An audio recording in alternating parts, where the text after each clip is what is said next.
तथागत भगवान गौतम बुद्ध आणि बाबासाहेबांची संविधान आपलं घटना यावर आधारित आमचा राज्यकारभार सुरू आहे। नम्माचल अजिंठा लेणी येथे पाली भाषेच्या विद्यापीठात मान्यता देण्याबाबत जिल्हा स्तरावर एक संविधान भवन या ठिकाणी बांधण्याचा प्रयत्न करतोय। म्हणजे तसा निर्णय आम्ही घेतलाय। तालुका स्तरावर हे संविधान भवन झालं पाहिजे यासाठी आमचा प्रयत्न आहे। त्यामध्ये सुसज्ज ग्रंथालय असेल, अभ्यासिका असेल, आपल्या शिकणाऱ्या मुलांना त्याचा फायदा होईल। जगप्रसिद्ध अजिंठा वेरूळ लेण्याचा विकास सुद्धा आपला सरकार आपलं करतंय आणि म्हणून तरी या पावन महिन्यात आदरणीय भिक्खू गणाला घरी बोलावून अन्नदान व संगनाचं पवित्र कार्य माझ्या आणि माझ्या परिवाराच्या हातून घडावे एवढं माझी इच्छा होती आणि त्याप्रमाणे आयोजन झालं आणि आपण सगळेजण आलात। संपूर्ण विश्वाला शांतीचा संदेश देणारे महाकरुणी तथागत भगवान गौतम बुद्धांना मी कोटी कोटी वंदन करतो। शिका, संघटित व्हा, संघर्ष करा असा संदेश देणारे महामानव डॉक्टर बाबासाहेब आंबेडकर यांना विनम्र अभिवादन। आज या वर्षा निवासस्थानी उपस्थित सर्व आदरणीय भंतेजींचं मी मनापासून या ठिकाणी स्वागत करतो। आज या आपल्या उपस्थितांच्या उपस्थितीने वर्षा निवासस्थानी प्रेमाचा आणि आपल्या आशीर्वादाचा वर्षाव झाला आहे असं म्हटलं तर वावगं ठरणार नाही। गेले 2 वर्ष तरी मी सीएम म्हणून काम करत असलो तर लोक म्हणतात सीएम म्हणजे चीफ मिनिस्टर, मी म्हणतो सीएम म्हणजे कॉमन मॅन।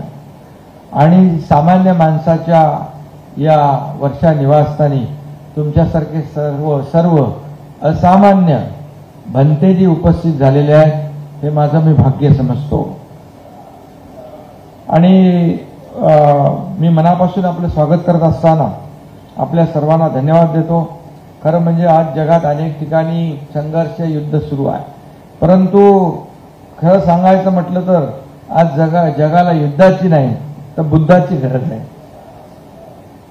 आणि हे आपण सगळ्यांनी आचरणात आणलं तर फार समाज, आपला देश, आपलं राज्य सुखी झाल्याशिवाय राहणार नाही। आज अनेकांकडे ज्ञान खूप असेल तरी बुद्धाचे तत्वज्ञान असणं देखील आवश्यक आहे आणि म्हणून हे मत आणि हे मानणाऱ्यांपैकी मी आहे। आमचं राज्य सरकार या दोन्ही तथागत भगवान गौतम बुद्ध आणि बाबासाहेबांची संविधान आपलं घटना यावर आधारित आमचा राज्यकारभार सुरू आहे आणि म्हणून आपण भंतेजी जे सांगितलं ते आता मी लक्षात ठेवलेलं आहे की आपलं ह्याला नम्माचल अजिंठा लेणी येथे पाली भाषेच्या विद्यापीठात मान्यता देण्याबाबत सरकार आपलंच आहे।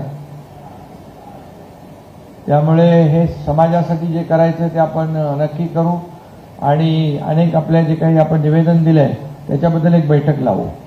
आणि दुसरं यामध्ये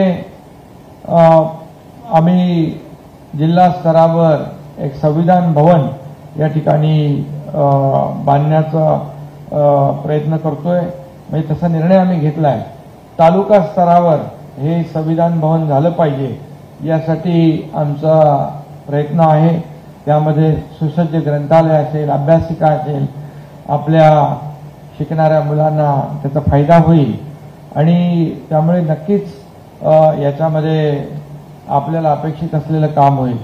छत्रपती संभाजीनगरच्या जगप्रसिद्ध अजिंठा वेरूळ लेण्याचा विकास सुद्धा आपला सरकार आपलं करतंय आणि म्हणून बौद्ध धर्मामध्ये वर्षावास या पवित्र महिन्याला फार महत्त्व आहे।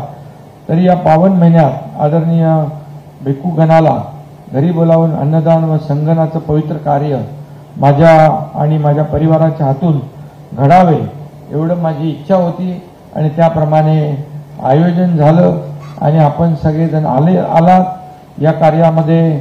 आपले राहुल लोंढे, खासदार डॉक्टर श्रीकांत शिंदे, अनिल गायकवाड, आपले राजीव वाघमारे या सगळ्यांचंच योगदान आहे. या कार्यामध्ये आपल्या सगळ्यांचं जे काही आम्ही समाजासाठी करतोय, या राज्याला पुढे नेण्यासाठी करतोय आणि खरं म्हणजे आपला देश पुढे गेला तर राज्य पुढे जातं, देशाचा विकास झाला तर राज्याचा विकास होतो आणि म्हणून देश आपला जगभरामध्ये भारत देश हा नंबर 1चा देश झाला पाहिजे असा सगळ्यांचा प्रयत्न आहे. आदरणीय प्रधानमंत्री महोदय त्या दिशेने प्रयत्न करतायत आणि महाराष्ट्र देखील मोठं राज्य आहे आणि आपण पाहिलं की आज तुम्हाला गेल्या 2-2.25 वर्षामध्ये आम्ही केलेलं काम आपल्या समोर आहे. आज मोठे मोठे रस्ते होत आहेत, पूल होत आहेत, मेट्रो होती आहे, अनेक प्रकल्प होत आहेत आणि त्याचबरोबर दुसरीकडे कल्याणकारी योजनाही होत आहेत. म्हणजे त्याच्यातलं एक उदाहरण फक्त सांगेन, मुख्यमंत्री माझी लाडकी बहीण योजना, अनेक योजना आहेत. सरकार कुणासाठी असतं? सरकार सर्वसामान्यांच्या जीवनामध्ये परिवर्तन आणि सुखाचे, समाधानाचे, आनंदाचे दिवस आले पाहिजे सर्व घटकांसाठी.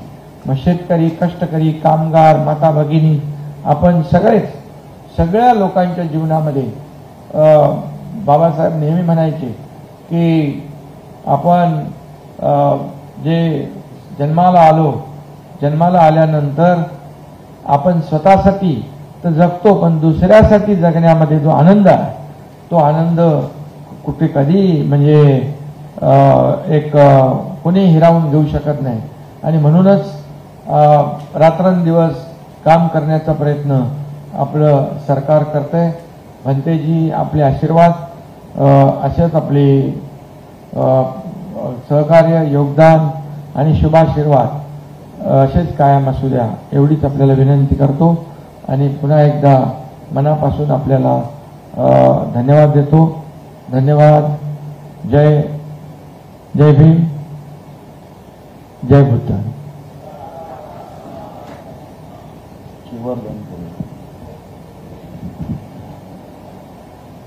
आपण चिवर्धनाचा पहिलं, त्यानंतर मग भोजन झालं.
शिवरदान देण्यासाठी धम्म देण्यासाठी आपल्यामध्ये उपस्थित आहे.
गुर्दे और पित्ते की पथरी के मरीजों के लिए खुशखबरी। R&S फार्मा पेश करते हैं बेहतरीन इलाज डॉक्टर सादिया और डॉक्टर नसरीन की निगरानी में। पत्थर दोबारा जल्दी ना होने का मुकम्मल इलाज, no operation, no side effect, खानदानी सिलसिला है जारी। पत्थर घुलकर साफ और दवा पर कोई परहेजी की पाबंदी भी नहीं, होम डिलीवरी भी अवेलेबल है। मज़ीद तफसीलात के लिए रब्त करें R&S pharma, opposite Canara bank, Bahadurpura, Hyderabad 9390610436 या 9703939436 पर कांटेक्ट करें। इरकान की दवा भी फ्री दी जा रही है।